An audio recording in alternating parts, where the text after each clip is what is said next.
আগমনী ৰাজহ চক্ৰৰ অন্তৰ্গত কালাচানপাৰা চৰৰ ৪১ বিঘা ভূমিক লৈ বিবাদ। চৰকাৰী স্কুলৰ শিক্ষকে লাটমণ্ডলক মোটা অংকৰ ধন দি চৰকাৰী মাটিৰ নিজৰ নামত কৰাৰ অভিযোগ। বিগত ৫০ বছৰৰ পৰা ১০ৰ পৰা ১২টাকৈ পৰিয়ালৰ দখলত আছিল এই ভূমিখিনি। আলী হুছেইন নামৰ শিক্ষকজনে ওচৰ চুবুৰীয়াৰ পৰা ধন লৈ লাটমণ্ডলক মেনেজ কৰাৰ অভিযোগ। নিজৰ পৰিয়ালৰ লগতে মাটিখিনি ওচৰ চুবুৰীয়াৰ নামতো কৰাৰ অভিযোগ উত্থাপন হৈছে।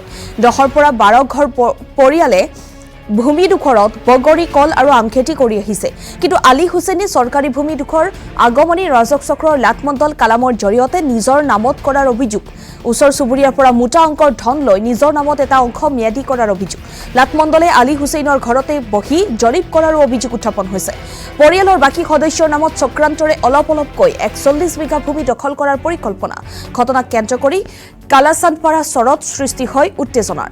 ৪১ বিঘা চৰকাৰী ভূমি যাতে কোনেও নামজাৰি কৰিব নোৱাৰে তাৰ বাবে ধুবুৰী জিলা আয়ুক্ত আৰু আগমনী চক্ৰ বিষয়াক লিখিত অভিযোগ দাখিল গাঁওবাসীৰ।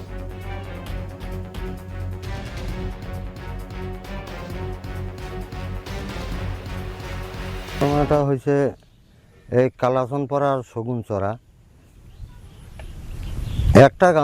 একটা মানে দুই অংশ আর কি, দুইটা গাঁও পাশাপাশি সাইডতে।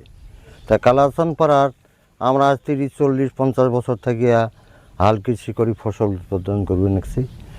এখন কার জমিন আগে ছিল না ছিল এটা আমরা জানি না। এখন শোনা যায়